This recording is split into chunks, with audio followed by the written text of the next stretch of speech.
show in the 5 years, we've gained a mythology. We have? Yeah. You gained a mythology? I'm a myth? We're both myths. Stuff like the fact that... Well, I can see why you would be a myth. The fact that, like, there are people who refer to the beautiful one now. Yeah. Who talk about how you can love your characters, but you can't love your characters. We all feel better in the dark. We all feel better in the dark. We all feel better in the dark. I'm gonna drop this one time for your mind right now. Tommy D on the mic, best listen up now. Better in the Dark is taking place right now, but this ain't a normal show, this is .5 now. Yeah, I said it, show's a little shorter, but they give you content in a timely order. So, take notes of everything they mentioning. Better in the Dark, .5, get the listening. Hyphen, what it is right now. Tom is what it is right now. Derrick, what it is right now. Better in the Dark, what it is right now. And until we get back in touch with you, go watch that movie. Right, Davin? Go watch that movie. Welcome to a special episode of the Superhero Cinephiles podcast. I'm half of your host, Perry Constantine, and the other half, if you've listened to the last special episode, is unfortunately no longer with us. Derrick Ferguson passed away on April 4th, 2021. Like I mentioned, if you listen to the last special, I'm working on trying to get people together to come and come on the show and talk about Derrick.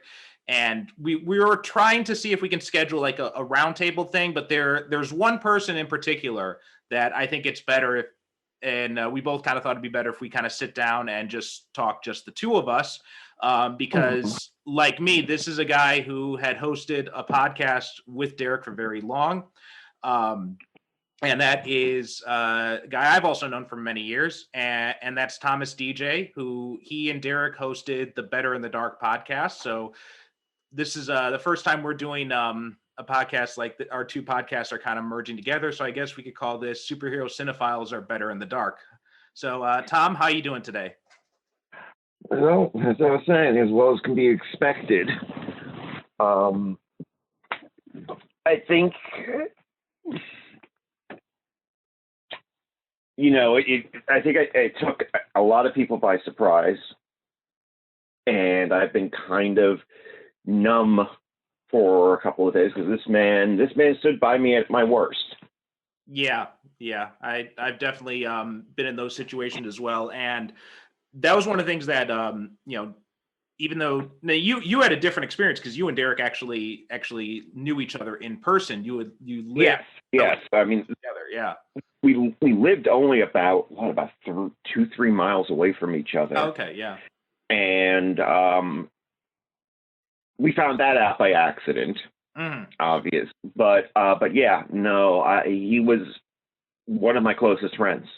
Well, that's a good place to start. Is how did you and Derrick first meet? How did you discover by accident that you live so close together? Not surprisingly, we met, quote unquote, due to the fact that I dropped a film reference in one of my fan fictions.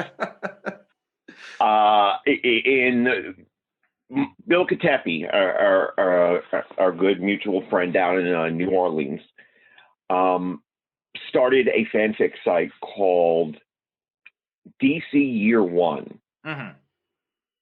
That was based on a role-playing game that he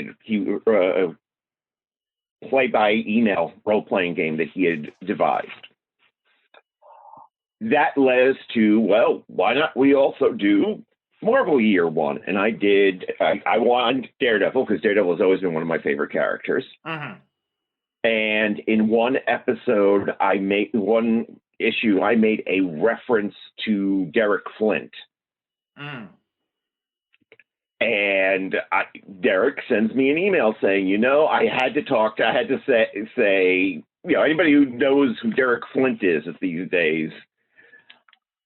And we started corresponding, and we learned we were in the same city, and that led to us, to our surprise, realizing how close together we were. Mm-hmm. So I was a member of the Horror Writers Association of America, and they were doing a special screening for HWA members in New York for Hellboy. Oh, okay. And by this time we've been talking on the phone, Mm-hmm. and these phone conversations were epic. As they I tend think to be that with Patricia Derrick, would basically tell Derrick, "Get the hell off the phone and come to bed." That sounds and familiar. So I said, "Hey, yeah." And so I said, "Do you want to come and see Hellboy?" And he said, "Yeah, I do." So he came as my guest. Met F. Paul Wilson. Did not know F. Paul Wilson was a major influence on him. Oh, okay. So because he was talking about, and I'm like, I'm turning around, and there's F. Paul, and I'm like, this is F. Paul Wilson, and he's like, that's F. Paul Wilson. and it was one of the few times I saw him starstruck. Mm-hmm. But and we saw the Hellboy film for the first time. That was the first film we ever saw together. Shortly after that, we went and did it again for a film called Identity. Yeah, I remember that movie. I think he had a little bit more of an opinion, better of a high opinion of than I did. Yeah, that was something that him and I we made reference to it several times on the show as a movie that we both enjoyed. And around this time, a friend of mine had started an internet radio station. You guys all remember internet radio? Mm-hmm. And it was very vaguely, yeah. Yeah, very vaguely, and it was supposed to be sci-fi based. And he came to me and said, "Could you do some programming for it?" Mm-hmm. And one of the ideas I had was an audio drama, which I was working on with David Ellis.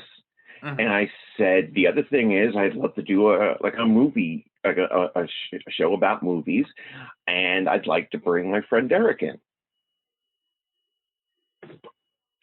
And that was the start of Better in the Dark then. Started the Better in the Dark, exactly. Mm-hmm. And so on Super Bowl Sunday 2007, mm-hmm. we recorded, before going up to watch the football, the first 3 episodes of what we call Better in the Dark, which is a reference that I took from Pet Shop Boys' song, We All Feel Better in the Dark, mm-hmm. which I thought was a good metaphor for what the movie-going experience is like. Because the thing about going to the movies is it's one of the few places where you can sit down with total strangers having the same experience. Right. Communally. And mm-hmm. some of my best favorite experiences are when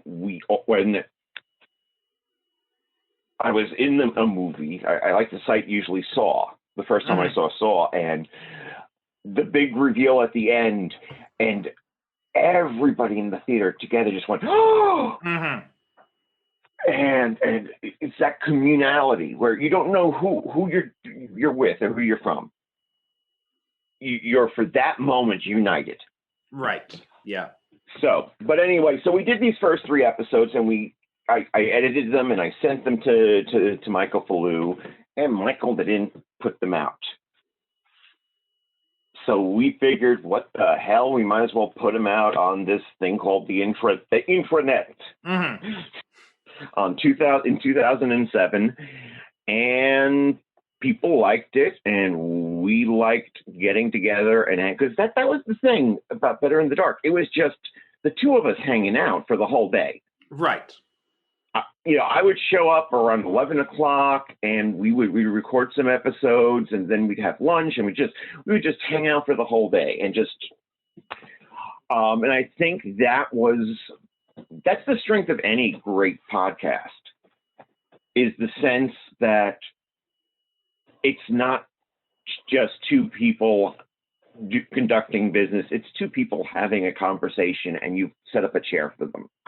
Yeah. And I think that's Derrick especially made that a much more personal experience, just because he had that kind of personality where even if you didn't know him very well, you felt like you knew him very well. Like he just had that kind of personality where he made you feel like you'd known each other for years. I remember we were guests on the Pop Culture DNA podcast fairly recently. This was just a few months ago. And we were talking about, and the two women who run that show, we didn't know them at all. We had no prior connection to us. They had just discovered our podcast, and they just sent me an email and they said, "Hey, we're doing a series on Black Panther. We listened to your episode. We really liked it. We were wondering if you guys would like to come on." And we came on, and within like not even 5 minutes, Derrick was talking to these women as if he had known them for years. Derrick was a showman. Yeah. Derrick would not admit to being a showman, but Derrick was a showman, and that's part of the reason why I think he was successful in promoting his own work and in promoting the works of others, and as such, he has that kind of big personality that people gravitate towards. Yeah, and I learned much later that he agreed to do better in the dark. He didn't have any interest in being on the radio at first, but he did it because he knew I needed something to focus on during this time, because I was, for those of you who don't know me, I've suffered all my life with severe bipolar disorder and something that they call explosive mood disorder, which means that anything that you would experience at 100%, I would experience at 200%. Right. And that made life difficult. Yeah, understandably so. So we would do it basically we used to be like once a month, once every 2 months. I would get on the train and later onto my bike, Emma, and we would record a couple of episodes and hang out for the day, and then I would go home. Yeah, for us, it was we were just doing it week to week through originally through Skype, and then after the pandemic hit and I really discovered Zoom for the first time, then we found out that Zoom actually lets you record on 2 tracks at the same time, which saved me a lot of trouble. We started doing it through Zoom. But what were so when you first met, because I know you said you guys went to the Hellboy movie premiere, and that was in 2004. So when was the first time you had actually met? When did you start corresponding about? Was I think about 2001, 2002. It was fairly early on. So we had corresponded, and then we started the phone calls. Like I said, those epic phone calls that would start maybe at 9 o'clock, and maybe if we were lucky, end around midnight, where it was just me and him talking about movies and the like such, because that was something we did. We had a great bond on, obviously, and then it became. In fact, I think that was the first time I'd ever been invited over to his house. Was that Super Bowl Sunday. And he sometimes, because we didn't want it to end, he would just drive me home because it wasn't that far away, so we could continue talking. That was why I went back briefly to fan fiction in like 2012, 2013, when I did those West Coast Avengers for Altered Views, because he was like, I'm doing the Avengers, and the guy's doing the West Coast Avengers, and I think you would be kind of cool. And we started riffing, and the next thing you know, I wrote, like 15, and I wrote them in a rather quick succession too. That was the crazy thing. But anyway, but the thing was, and Derrick was kind of even though I would say, we could do this remotely, and like, no, I think this is part of our charm, is us doing it together. Mm-hmm. Yeah. So let me ask you about that, because you and Derrick had worked on a few different things, like fanfic wise and that kind of thing. What was your experience working with him? What was that like? I had no problems at all. Because the thing was, we're two creative minds. Mm-hmm. So we're constantly bouncing ideas off of each other. And there is, in fact, somewhere in this mess of an archive that I keep, there are plans that Derrick and I made for a couple of crossover stories with our original characters. Mm-hmm. Particularly, there is one with Diamondback and Elsa Dawn from that long unfinished novel Obsidian Revolver. Was it Onyx Revolver? Onyx Revolver. I remember making a logo for that way back in the day. Yeah, Onyx Revolvers. Yes. So we had hammered out an idea for a Diamondback Elsa Dawn story that was going to end with the two of them over a coffin, guns drawn. That would have been nice to see. Yeah, and we also had plans on, because before I went through the last of my really dark phases, mm-hmm. Derrick and I talked about a book. One of the fourth book in the Shadow Legion series was going to be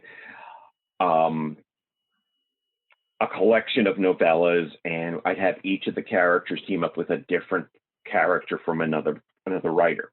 Mm-hmm. And so we have been talking about Dylan and the Nightbreaker as his contribution. Mm-hmm. So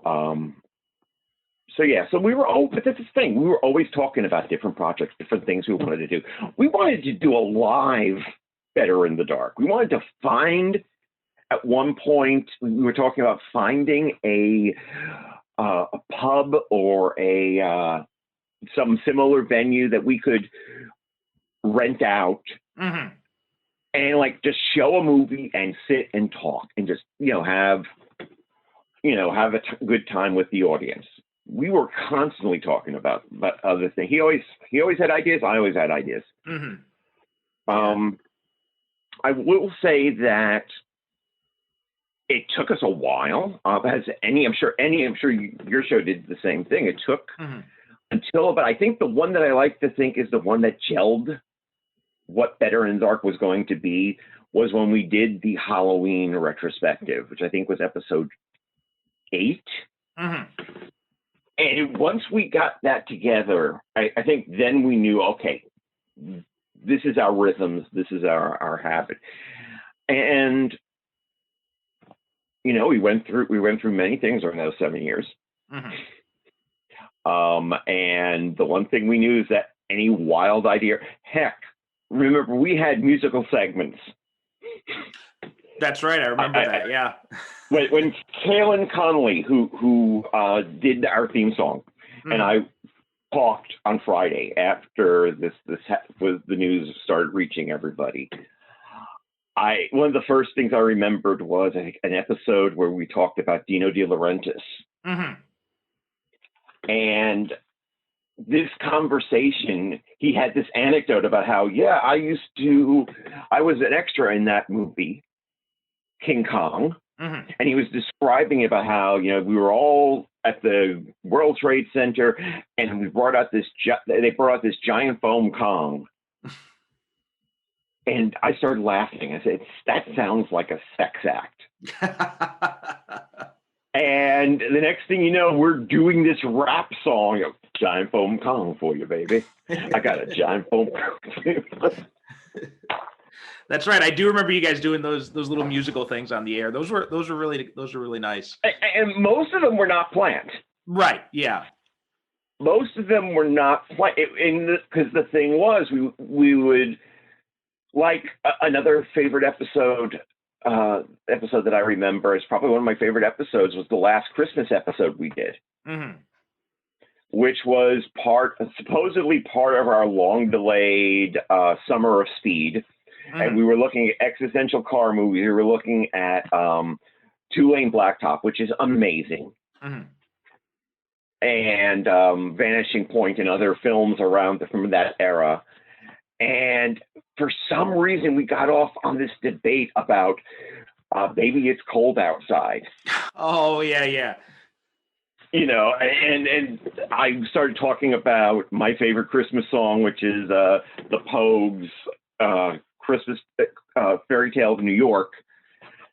And it was just once again doing this, or like the time that he just out of nowhere asked me which companion would I want to travel with if I was the Doctor, and I went on this like reasoned. I'm like, well, I could do this, or I could do that, or I could do, and ended with, or I could just choose Karen Gillan and bang her all day. And he said, I'm proud of you because I thought you were going to go right to that. But that's the thing is that even though we didn't have the script, but I used to have like an info sheet I would print out the first year, but those were useless. So, but we always had an idea of what we were going to talk about. But it always ended up the last 20 minutes or so we would go riffing on something else. That was you couldn't have a script with Derrick and do a podcast. It's just no. that was something I think that. Yeah, go ahead. No, I was just gonna say that was something I knew going into it because Derrick and I had done a few shows in the past. He had been a guest on some other. When I did the Exploding Typewriter Pulp podcast, right. He had come on a few episodes of that, and just knowing from our conversations and knowing from when he came on those shows, I knew that, and he had also been on Japan on Film at that point as well. Right. And so I knew going in that there's no script here. It's just, you're just going to sit down with Derrick and you're just going to let him go. And no. I mean, once again, I think that was one of the reasons why Better in the Dark was as successful as it was. Yeah. That it was a spontaneous conversation. Now, granted, it was a conversation where usually we sat down and said, okay, we're going to talk about. There is still one episode of Better in the Dark, and I've not been able to get it out of the Dalmatian, which was the jump drive that we used at the end of the run. I've not been able to get it out of the Dalmatian, which is we did, and it was a great episode. We did an episode covering all 7 of the Smokey and the Bandit films. But yeah, no, it's like, okay, we're going to talk about the Smokey and the Bandit films, but then next thing you know, we're going to talk about the non-zombie George Romero films, and next thing you know, we're riffing on Jason Statham. Yeah. There was one episode we did, I can't remember, I'm trying to think of the exact one, where we had I think I even put in the episode description, like in between all these other digressions, we find some time to talk about this movie. I think it might have been the Nick Fury episode. A film that I remember him really liking and defending. Yeah. Oh yeah. He was adamant that we were going to be doing about, one of the things we did, we had a nice arrangement.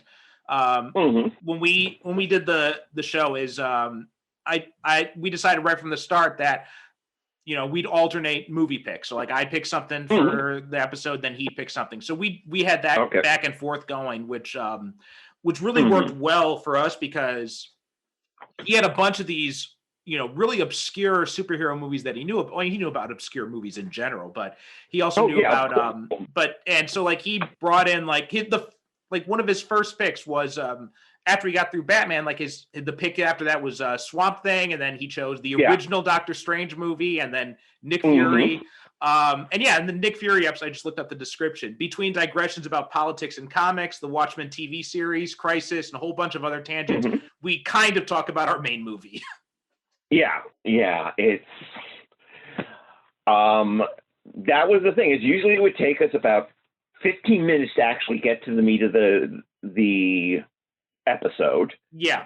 And we usually drifted off. Yeah. Of it towards the end of it, which is why, like I said, in the last 2 years, we were producing 2-hour to 2.5-hour episodes of what was supposed to be a 45-minute show. Yeah. Back in 2007. And usually it would come, the conversation, the first 15 minutes was something that was spurred on by what was going on right that moment. Yes. I was talking to my therapist this morning about one episode where the day that I had come over to record, Stieg Larsson's estate had announced that his widow or his girlfriend or somebody had found an unfinished Elizabeth Salander novel, and they were gonna have it completed and published, and that went on to a long discussion about what we would want done, which I'm almost afraid to listen to at this point. Yeah. But yeah, there's like the time we started talking about the Republican, that he says, have you seen this new comedy show? It's really crazy. They've got these guys, it's called the Republican Debates. Oh, I remember that thing. Yes. So, yeah, we did a lot of that. I remember, like, we had a bunch of tangents, especially during the past election. Like, we had a bunch of tangents about the Democratic debates, about all sorts of different things. And we had a running joke that because whenever we had taken like a week or two off, some crazy crisis happened. And it's like, I'd come back, and I told him the last time was after the insurrection. And we had been off.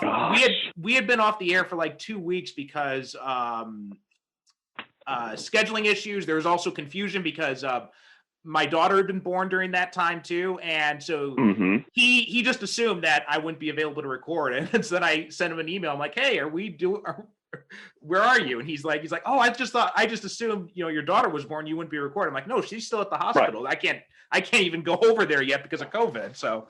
Right.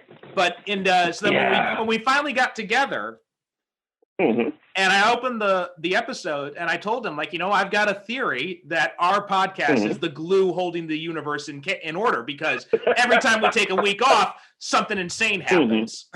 Oh, Lord. So I don't know what's going to happen now. I don't know, but I know. Yeah, I mean, I've been trying to keep it positive. That's the important thing, I think, is I'm one of these people that believes if you live a life that you wanted to live, and he did. He lived the life he wanted to live. Yeah. We should focus on celebrating his life, not obsessing over the fact that he died. Yeah. And one of the things too is, oh, sorry, go ahead. Okay. Which is one of the reasons why I've been encouraging people to do positive things. It's like because you remember that list? I don't know if I'm sure you saw that list on, I think it was Saturday that I posted. I don't think I did. On Facebook. Okay, well, I did it. I said, because that was a question that I got from a lot of people, and I was like, at the moment, I was still kind of numb, going like, and I said, look, here, buy a copy of his book and give it to somebody you think will like it. And if you don't know anybody like that, donate it to your local library. Go on Amazon and leave reviews for newer authors, because that was a thing that he was always big on, was encouraging people to be creative. Yeah, definitely. And well, I mean, it was. I mentioned this in the last episode, but it was because of him that I ended up writing my first novel. Because he was the first person who said to me, he's like, "You should write a novel." And at first, I'm like, "No," and he's like, "Yeah." And so then I had a few aborted attempts. Then finally, I did, and now 30 books later, and it's all due to that one conversation where he says, "I'm waiting for you to write a novel." Oh yeah, it was because I had been writing original fiction in the 90s. I was wrote about 24 horror short stories. You also wrote something for those old Marvel compilation books. I Oh believe, as gosh, well. yes, I'm looking at them right now. Yes, I did stories for three of the Byron Price Marvel anthologies. They were Ultimate before the actual Ultimate comics. Yes. There was Ultimate.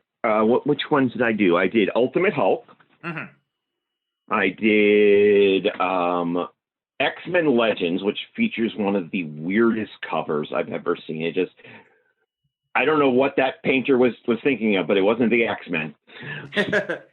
and 5 decades of the X-Men. So I had some experience, but then I had a traumatic experience around 2000 that made writing horror not fun. Mm-hmm.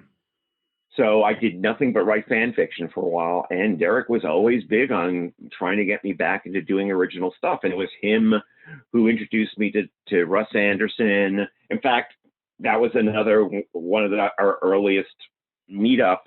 He said, my publisher is coming in to do a show here in Brooklyn. You want to come? Mm-hmm. And I'm like, okay. And it was because of Russ's How the West Was Weird, and he said, you should write something for this. And yeah. I wrote the first Don Quavo story. Mm-hmm. And he continued to try to encourage me, and to the point where the Shadow Legion is partially his responsibility as well. Yeah, that was original. Go ahead. Sorry, go ahead. No, go ahead. You finish your thought. Because that was originally a fan fiction proposal, and I was looking at it, and I sent it to Derrick, and I sent it to Duran Fortier, and I sent it to a couple of other people, and I said, am I crazy, or should this be? I should just make this original. Mm-hmm. And Derrick, within 20 minutes, said, hell yeah. Get to work, dummy.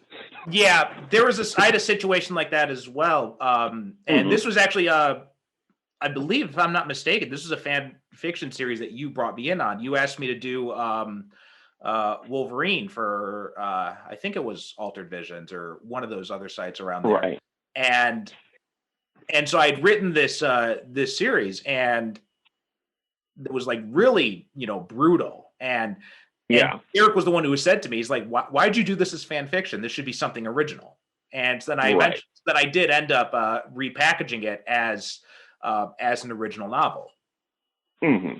And he was also instrumental in a lot of other stuff I did. When I created my Elisa Hill character, she was really very different. And, just workshopping her with Derrick, and he gave me an idea that has been so crucial to that character is, I had originally envisioned her as using a samurai sword, a katana. And he's like, everybody uses a katana. He's like, why are you going to do he's like, you know what you should do? Have her use ancient weaponry that nobody used. I'm like, that's a good idea. And that became one of the character's trademarks. And that was because of, and another one is one of the characters in it, supernatural Japanese changeling. And he had said, he's like, you know what? I picture this girl as just being too cool. And she's dressed in a pinstripe suit. She's always wearing a fedora. That's how that's become the character's signature look, was because Derrick gave me that piece of advice. Right. Well, like all creatives whose path I've crossed, he could not be creative. Right. And when he talked with me frequently, we would go off on these world building tangents. There are worlds that we have created that nobody's ever seen. Yeah. Because we were just hanging out and going oh, you know what would be cool if this happened? And then we would just start riffing. But that's why I suggested what has become the Folded Earth Project. Mm-hmm. Because, and I hope he does. He's probably going to roll his eyes when I say this, but I think of him, and I think of Derrick, and I think of Jack Kirby. Yeah, yes. In that Jack Kirby was all about go out and build your own wonder. Yeah. And that's why a lot of these quote unquote tributes to Jack Kirby, where they revive the New Gods for the 15th time, or they like, for goodness sakes, we got the Eternals coming on the screens. But I'm sure that if we were able to channel Jack Kirby, I think this is something that Mark Evaner first said, and it's something I agree with. If you asked Jack Kirby what you could do in tribute to him, he would say, make your own stuff. I'm working on the side. I'm doing some work with this startup comic publisher, and that was how they started up. Was he said that we were in this artist group, and they all wanted to do some Jack Kirby tribute, and they all were throwing around drawings of like his characters, and then he finally just said he's like, hey, if we really wanted to honor Jack Kirby, we should just create our own characters. And that's how this thing started up that we're doing. And yeah, Derrick was very much the same. I remember one time it was a few years ago, I asked him, I'm like, I had started doing some research about the Old West and the Chinese diaspora and all that kind of stuff. And I had asked him, because I knew he was a huge Western guy. Like he he loved Westerns like baby loved his rattle, as something Derrick would have said. And yes. And one of the things is that you don't have to have the West to be a Western. Right. Yeah. And he had said to him, and I had asked him, like, I'm like, do you know if there's ever been like, a Chinese Old West gunslinger? And he's like, no, but that sounds like a really good idea. You should do it.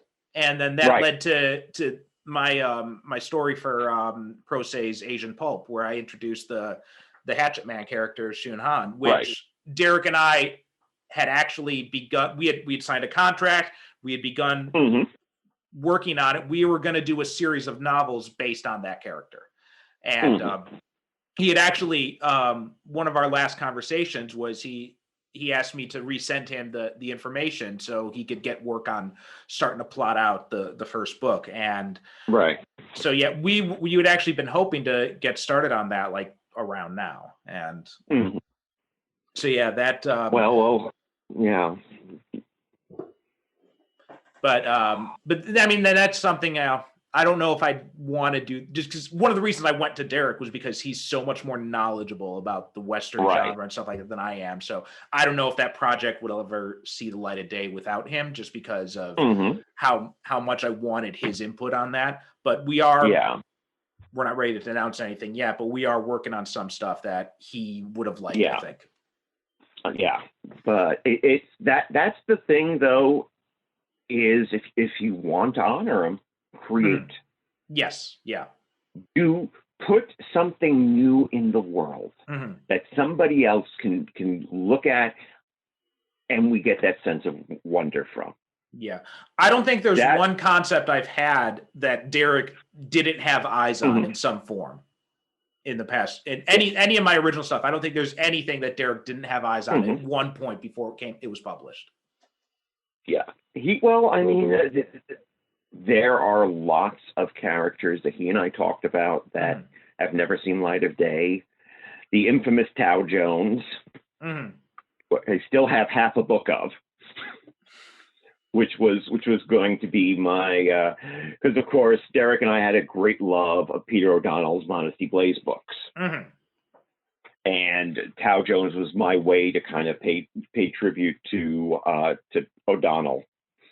And she was supposed to be part of Sovereign City with Fortune McCall. Oh, okay.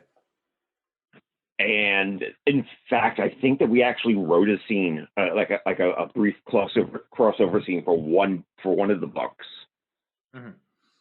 But yeah, no, it was always, we would just sit there and we'd come up with ideas, and it would strike me like thunder. Oh, that's what we should do. I tried to get him, when my life took this rather insane change last year, I did try to bring him in on what is now ATW, because one of the first things was we got to do Dylan audio. Yeah. Which is something that he and I had talked about. And in fact, I recorded a couple of chapters of Dylan and the Voice of Odin, with the idea that he was going to release them every month on his audio, on his Patreon.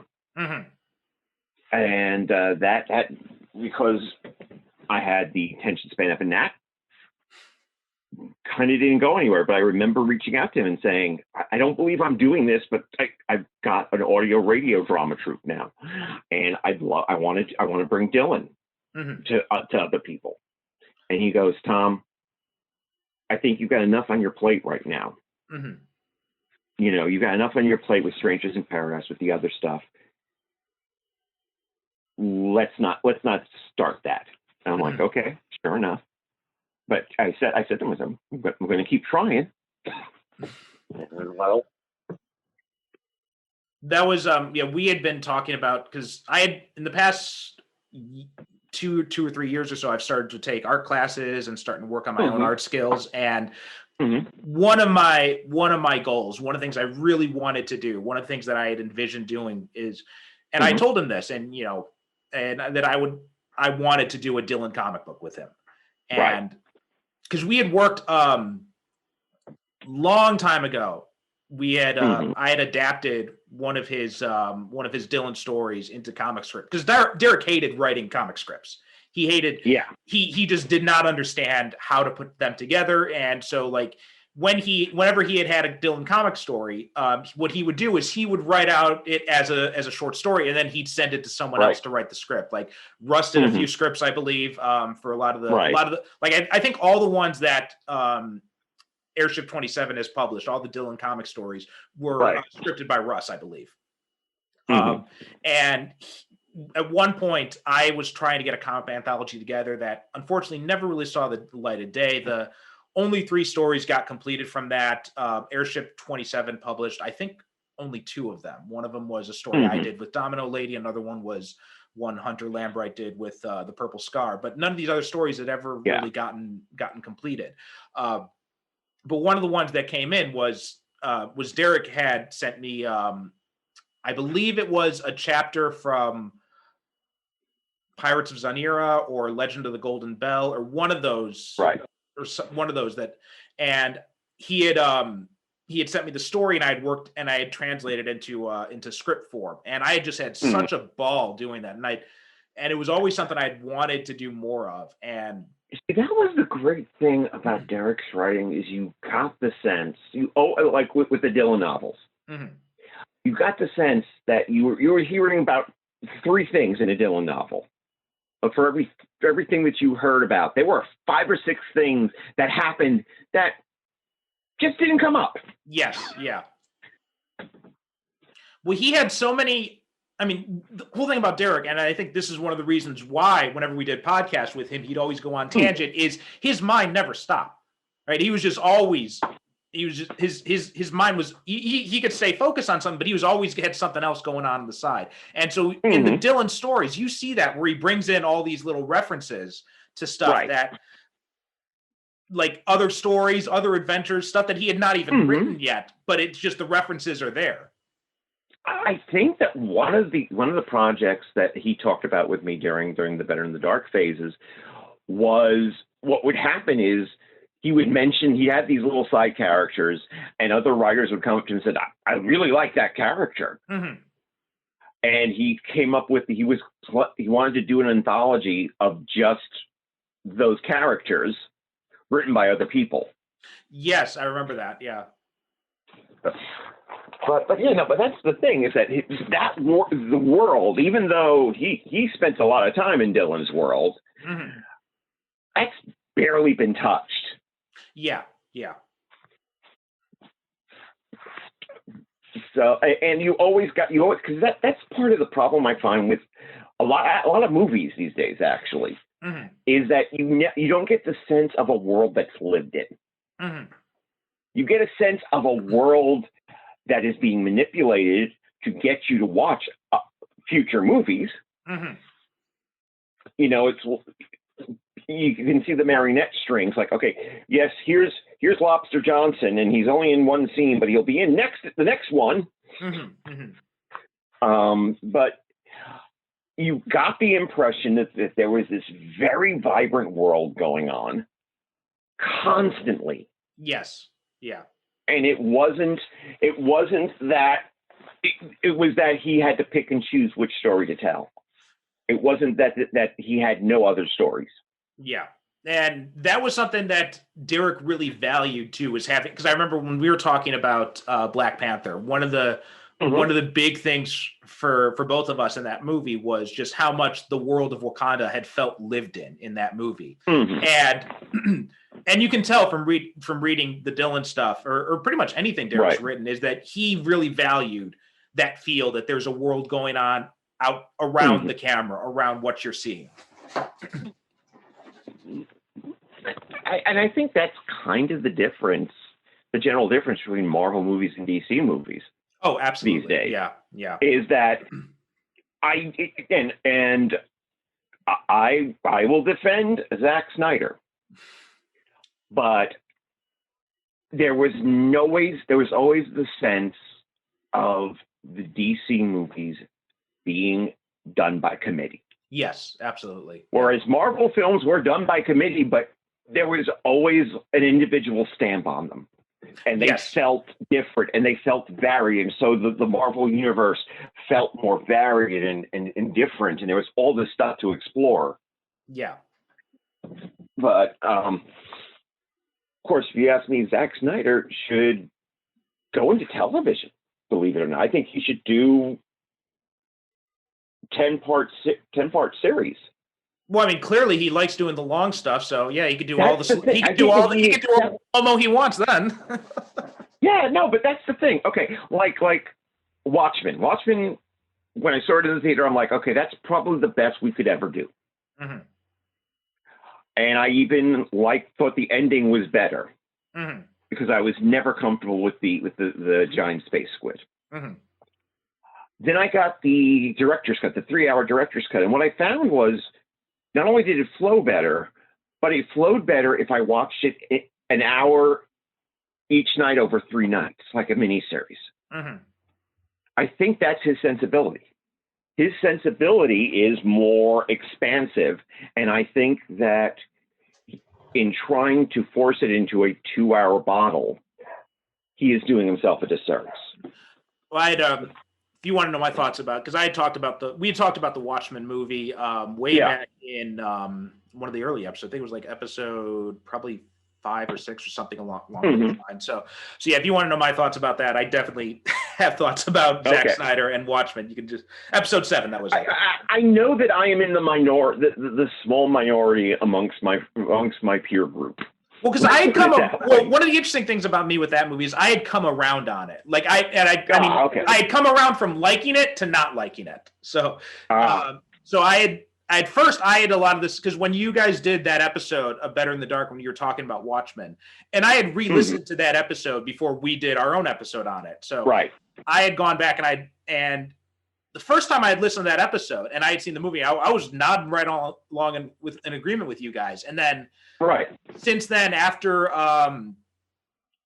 because I hadn't read Watchmen in years, and then I had read it like shortly before we did that episode when the CV show came out, and it was like everybody was, I went back and I reread the graphic novel, paying a lot more attention to a lot of things in it, and actually reading the appendices, which I had not done in all the times. And after diving into all that and then rewatching the movie, like when I came to that frame of mind, I'm like, you know what? He's really not getting it. Like it's all the visuals are there, but just like what was being said, he's just really missing the point. Right. Well, I think that trying to adapt a project like Watchmen is kind of silly to begin with. Well, I'm kind of with Alan Moore on this, in that because Watchmen is a comic about comics that addresses things, tropes and conventions that the comic industry had pretty much codified. Mm-hmm. It's trying to translate it into another medium. It's bound to lose stuff. Right, which is why I think Lindelof made the decision to do the TV show tell the way a story with the same tools as opposed to exactly, yeah. So and plus like the politics of Watchmen and all that, like he like it was so rooted in not only comic book tropes and all that, but just so much in war politics, and that stuff kind of gets lost in the movie. And Lindelof wisely says, like, well, we're not going to do Cold War politics because that doesn't make sense. Moore was commenting on what was happening in the world at the time. We're going to do the same thing. We're going to comment on the world at the time. Right. But yeah, no. But anyway, that's I want to get back to well, in true Derrick fashion, we're going on a tangent. Yes, yeah. Which I'm sure. Well, looks like we just lost Tom there for a minute. Up now. Okay, so little technical difficulties. This is the first time we're using Zoom with a dial-in, so some unexpected things are bound to happen. Anyway, as we were saying, in true Derrick fashion, we were getting off on a tangent, and then and in true podcast fashion, we had some unexpected technical difficulties. Yes, we had that happen. That was the. Oh, go ahead. I was going to say, we had that happen a few times too, when we were trying to do a recording or something. And then I remember one time it was just, we had just kept losing the connection or something was just, and it was just this unbelievable comedy of errors. And eventually we're just like, all right, we're going to have to stop the episode right here because the internet's just not playing nice with something. Yeah. But anyway, one of the things I wanted to say, and maybe we'll probably have to close out on this because we're already at an hour and change and whatnot. So, but I wanted to, because one of the things that I really liked about, that I really enjoyed about doing the show with Derrick was he always had these, what I call them Derrickisms, right? These little like sayings he'd say that just like would come out of nowhere and they'd just be hysterical. And then you just look at him and you're like, how did you even think of that? My granddaddy used to say, there are three sides to every argument. Your side, my side, and what really happened. Yeah. One of my favorite one of his was when talking about Watchmen, because when we had done our episode about Watchmen, we had talked about, as usual, we'd gotten a tangent, and we had so many tangents about Zack Snyder and the DC movies. And one of the things that he had said at that time was, we were talking about, Zack Snyder would be great if you gave him characters that he was actually suited for. And one of them, I'd mentioned The Question, and Derrick said, The Question, I would push an old lady down in a wheelchair down a flight of stairs to get a Zack Snyder Question movie. Yes. I remember him saying similar thing. That's why on the Better and the Dark site, we had a glossary. We had a glossary to explain what some of these things meant. Are there any that jump out in your memory? Well, like I said, I've already said the three sides to every argument. And of course, the way he would go, I say that to say this. Oh, God, yeah. But once again, that's the thing. The immediacy, the spontaneity. That is, I think, what made him such a compelling friend and a compelling co-worker. Yeah. I'm actually going through and I'm listening to all the episodes of Superhero Cinephiles and making notes of like points where he had said something that was just either really interesting, really profound, or just really funny, and just making notes of that. And I'd only gotten one episode in so far, but I listened to the Superman episode, and he gave this really good, and it had a perfect examples of both those. Like he gave this really good description of what it means to be a hero, and how and why superheroes were so important to him and all that. But then he had also said that the first time he had shown his wife Patricia Superman the movie, and when Lex Luthor came on the screen, she's like, "Oh, I get why you like this movie now." And he's like, "Why is that?" And he says, "Well, because Gene Hackman is Lex Luthor. That's you." Oh, well, Patricia kept comparing Derrick and me to Denny Crane and I forget what the name of the James Spader character was on The Practice. Mm-hmm.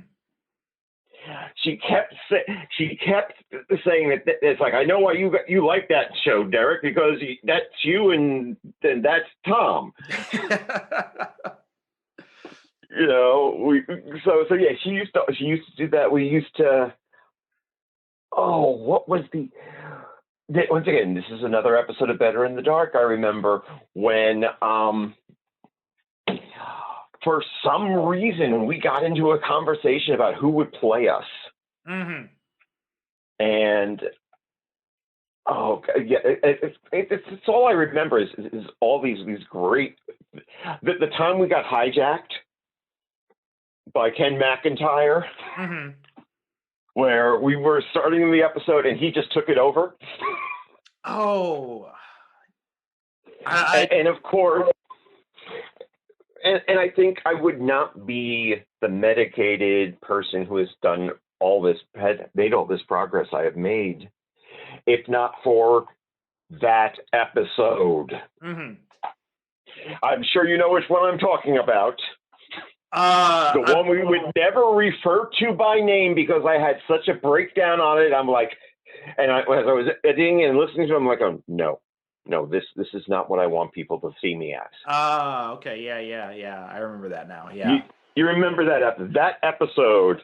I remember him telling his theory about Spider-Man in the third episode, where he talked about the great thing about Spider-Man. Spider-Man wears a mask, so he can literally be anybody. Mm-hmm. Yeah. So no matter who you are, you can project yourself into Spider-Man and identify with Spider-Man. Mm-hmm. So the stuff that we did with Des Reddick, mm-hmm. Because we did every Halloween deaths, and we would get together and just once again try to talk about 6 horror movies, mm-hmm. and usually fail. Well, I discovered a lot of obscure horror movies because of those episodes you did. Mm-hmm. Like those episodes, they taught me a lot about different movies that I probably would have. And that was another thing that Derrick really liked to do. Was he liked mm-hmm. to let people know about other movies, and that was one thing that he was adamant about when we did this show, and I was too. Is that we didn't want to waste time, mm-hmm. tearing apart things we didn't like. Instead, we wanted to spend our time talking about things we liked. And we even found, and in the whole run of episodes we covered 60 movies. We'd done 60 episodes mm-hmm. of the show together. Zack Snyder's Justice League was supposed to be 61. But in that time, and I had mentioned this on the show, I think there were only a few movies that I could say I actively did not like, and that I couldn't find really anything good. One was Batman v Superman. Another one was mm-hmm. Steel. And if you want to hear, because he had been threatening that he would choose Steel. He had been threatening.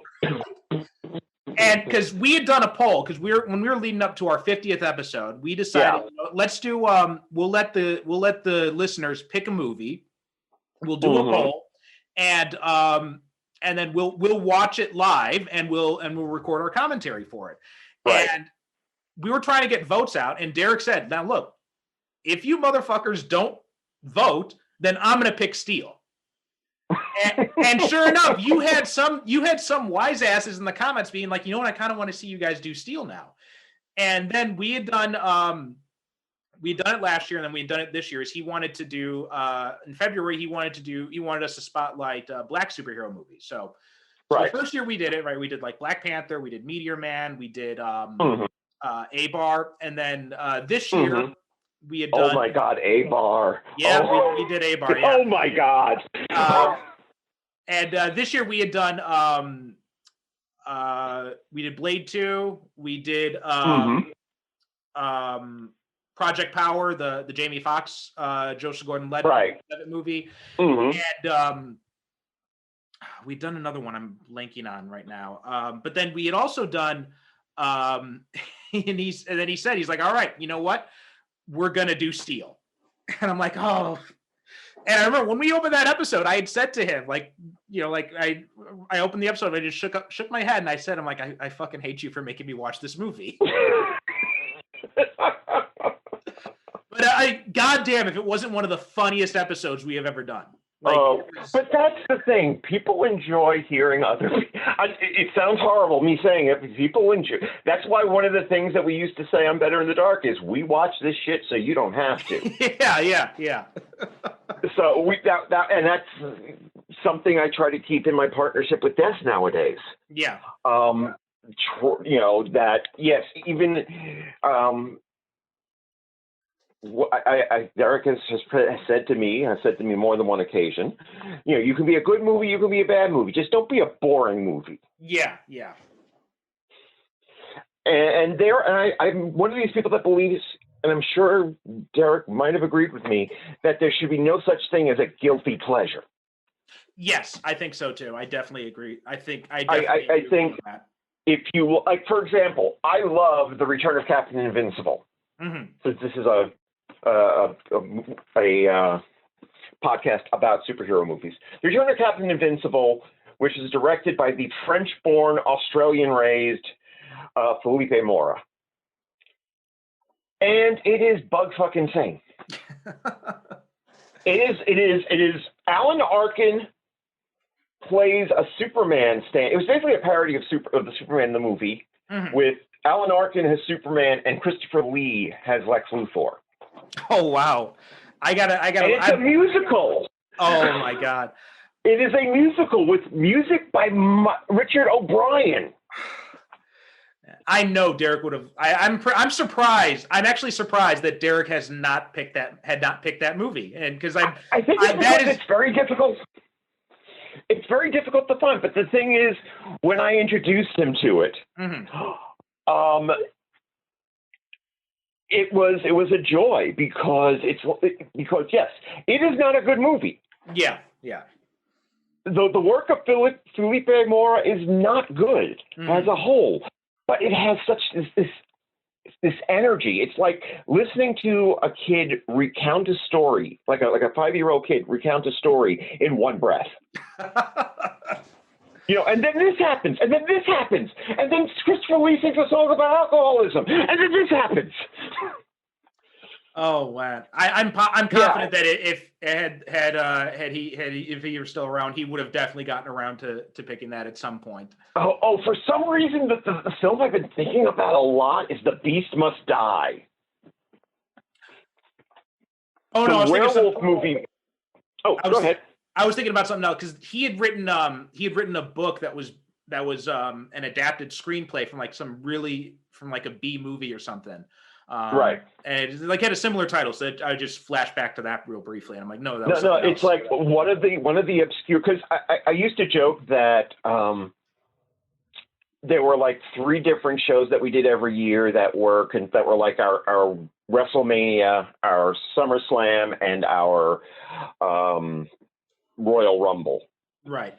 And one of them was the obscure horror movies episode. And one year he talked about The Beast Must Die, which is a werewolf movie in a sort of mystery framework, where Calvin Lockhart,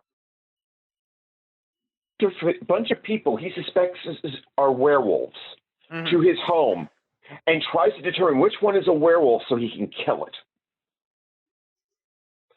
And towards the end of the film takes it's called a werewolf break, where you're supposed to figure out who the real werewolf is. And he had such glee describing this to me, and I had this image of, you know, the old Felix the Cat clocks, you know, those Felix the Cat clocks where the eyes would go back and forth in time with the yeah. So I had this image of this werewolf head with the eyes going back and forth and back and forth. So But yeah, I mean, stuff like when we came up with Little Blade. Oh, I remember that. Yeah. Little Blade and little, all that stuff. But that was the joy. That was, you didn't know what was going to happen. Yeah. And I think that's what he I think that's what he would want us, those of us who had the privilege of knowing him, to continue doing, is trying to create that sort of sense of wonder for other people. Yeah. And I think that's a good note to end on, as any. Is just that idea. Also, stay safe, everybody. Wear your masks. Well, yeah, that was something else he had started signing off on. Was he would say, test negative, stay positive. Yeah, well, I may use that because over in the Honeywell Experiment, the Honeywell Experiment is a podcast I do with Chris Honeywell, where we talk about grindhouse movies, and there's this whole stupid backstory where I'm supposed to be this mad scientist. And I started saying, guys, wear your mask. It's nothing. Yeah. Yeah, and Chris says that's not a very supervillainy thing to say. I say, well, if I take over the world, there's nobody to boss around. Where's the fun? So yeah, people, please stay safe. We're not asking you to do it for our benefit, but for your benefit. Yeah. Okay. Go ahead. So I just wanted to ask you, where can people find you online? These days, I have, due to a bizarre set of circumstances, I have found myself as creative director of the Akadekagonagon Theater Works, a online audio drama troupe that has been doing weekly productions since about November. Mm-hmm.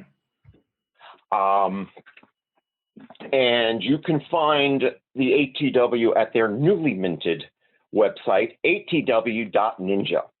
Okay. That's probably the best place to find it. And, there are other, I'm in other places too. I'm one of the rotating co-hosts with Des Reddick on Dread Media. And I do this Honeywell Experiment once a month. So I just, you can find me. Don't worry. And don't worry, guys. And if you can find me, I'll find you. And I believe Better in the Dark is still on the internet as well. Kalen and Kelly Loge. Kelly Loge, who probably has done so much for so many podcasters and doesn't get nearly the credit he deserves, have maintained the Better in the Dark site. You can still access the episodes. And I think Kalen and I are talking about devoting a month to re-releasing the best episodes. Okay. So yes, you can find Better in the Dark, including the Hottie Hall of Fame, and including the glossary, all the weird shit we put on that site. Mm-hmm. Yeah. I don't see the website. Here it is, bitdsite.wordpress.com, and it is still on Apple Podcasts, Player FM. It's on Audible even. Podbay, yeah. So anywhere if you have not listened to those episodes, go back and re-listen to Better in the Dark. There's a ton of content on there. I mean, you guys did that. Sorry, you said for 7 years you did it? 7 years, most of it almost without fail on a bi-weekly schedule. Right, yeah. And the thing is, of course, it's weird being referred to by other podcasts as a first-generation podcaster. But there are other podcasts that said, yeah, we listened to Better in the Dark. We said we could do this better than those guys. But yeah, no, and they're interesting. The thing about the internet now is that your moments in time are frozen. Right. Your good moments and your bad moments. And that's why you got to be careful out here. Yeah. But yeah, no, this is a moment in time, 7 years of a friendship of two people who were like brothers to each other. Mm-hmm. God, I sound so pretentious. And keep in mind, though, that I'm sure our opinions on some of these movies changed. Yeah. But there you go. Yeah, it's an interesting time capsule, and you get to hear the episode where I fell asleep. But yeah, and there's a lot of stuff on there. Like just looking at it on Audible. Audible has a total count of 172 episodes. So that's like yes, including I think we had 160 official episodes. Right. Then you had like 12, a bunch. Yeah, and you had like 0.5 episodes. Exactly. Yeah. Which were little stopgaps when we were having problems with our schedule. Mm-hmm. That were supposed to be a half an hour mm-hmm. each, and we did one about the Colorado shooting mm-hmm. back when these kinds of tragedies were less ubiquitous. Mm-hmm. Yeah, but we would just anything like. I think one of the frankest conversations we ever had is on one of those 0.5 episodes, which is the one we talked about racism. Yeah, we had. I remember when we covered the Watchmen TV show. Mm-hmm. We done a 3-part episode on that, 3-part series on that, and mm-hmm. and we had a lot of really good conversations about that same topic and about like American history and all that kind of stuff. And, right. And like that was like not only was Derrick just a fun guy to be around, someone who knew a lot about movies, mm-hmm. But he knew a lot. Period. Like he was one of the most well-educated men I've ever known. Like he knew so much about. Like anytime you wanted to ask Derrick about something, like I remember I could never stump him with a movie. Mm-hmm. Like I bring up some movie like, oh yeah, I've seen that. But mm-hmm. like even like historical knowledge too, he was the same way. Like there were so many things. Like I mean, because he was one of those types of people who just love to keep learning. Because I remember we did. He came on Japan on Film to cover the Japanese remake of Unforgiven, and one of the things, and when we were talking that episode, one of the things he mentioned on there was that because there was this whole subplot involving the Ainu, the indigenous mm-hmm. people in Japan, in northern Japan. And there was one character, there was a whole Ainu subplot. And he's like, I was so interested in this that as soon as the movie was over, I went and I looked up stuff about the Ainu. Well, he was a firm believer of something that I like to distill into the saying, the man who claims to know everything is only admitting he knows nothing. Yeah. So new ideas fascinated him. Oh my, when I brought him in like 65, I think, mm-hmm. somebody put together a paperback called For Bond Lovers Only. Mm-hmm. And in that paperback was an article by John Dulles mm-hmm. about Soviet science cities. Oh, yeah. And he got fascinated with this. When he read that, he was just like totally fascinated by the idea that there were these little American cities throughout the USSR where spies were trained to learn how to be American. Yeah, I think he may have been the one I learned that from because I think he was the one who told me about that. Yeah, I mean, we would find these things and we would share them and we would talk about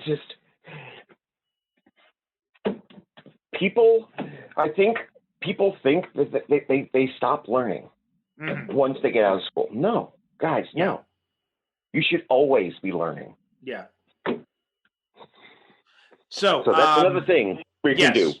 Yeah, try to learn as much as you can. Keep educating yourself. Keep creating, keep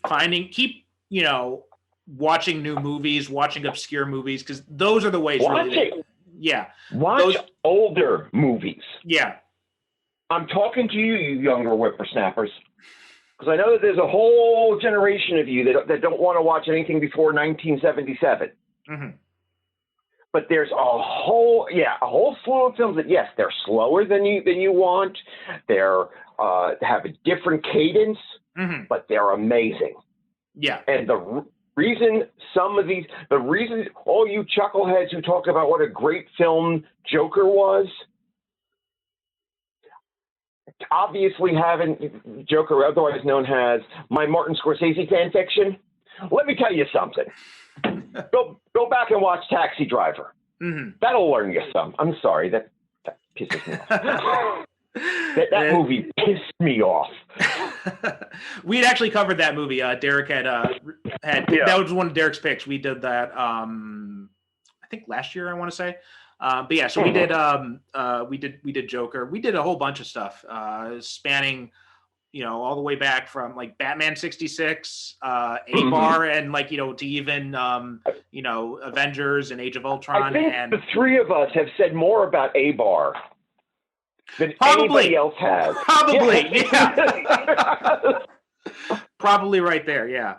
All right, Tom, it's been a pleasure. It's been great talking to you again. Thank you for having me, and guys, stay safe and learn things. Yeah, thanks so much for coming on. As we have been saying, you can go over to superherocinephiles.com. We do have links to Derrick's website. There is a link for his fiction website, fergusoninc.com, as well as a link to his movie reviews. Ferguson Theater, DerrickLFerguson.com. And go through and read some of those reviews, because he wrote so many reviews, and he covered not only big movies, but old movies, obscure movies. He was not discriminating in what kind of movies he would watch. That's another thing you guys can do. That's another thing you guys can do if you want to honor his memory. Go on to the Ferguson Theater, find a movie that he reviewed that you never saw before. And I'm not talking about one of these films that you were going to get to anyway. Preferably a film made before you were born. Yeah. And watch it. Yeah. He's got a ton of movie reviews on there. Also, buy his books if you haven't yet. You could. Yes. I'm pretty sure there are links to all of them on Ferguson Inc. If not, just type his name into Amazon. You'll find his Amazon page. Tons of stuff he wrote. He published through Pulpwork Press, through Pro Se, through Airship 27. Lots of content on there if you have not sampled his work. So please make sure to do that. But that does it for this special episode, where Superhero Cinephiles crosses over with Better in the Dark for a revival. Goes back in time. Yeah. I still haven't decided what's going to happen with the show going forward. A lot of people have said that they want to hear it continuing. So if you're one of those people who wants to see the Superhero Cinephiles go on, please let me know, drop me an email. Also, I did say that I want to put together a memorial episode with people contributing their thoughts, their memories or whatnot about Derrick, about his life, about his work. So if you have not, I've gotten a few responses already, but if you have not done that, if you could just record a little bit of audio or a little bit of video of just yourself, 1 to 2 minutes or so, and just send it over to superherocinephiles@gmail.com. Thanks so much for listening. It's going to be a unusual time at the podcast here for a little while we try to figure things out and try to give Derrick the kind of send off that he deserves and he would appreciate. Thanks for listening, and we'll talk to you next time. You have been listening to the Superhero Cinephiles podcast. Follow us on Twitter and Instagram @SuperCinemaPod. Join our Facebook group by searching for Superhero Cinephiles, where you can interact with us and other superhero fans.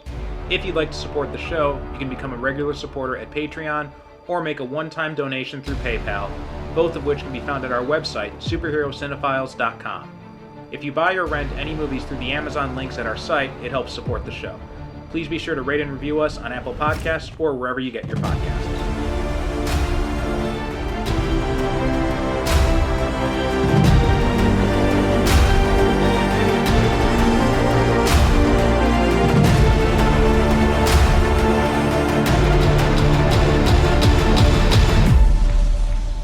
Thank you you for listening. And as always, good night, good evening. God bless.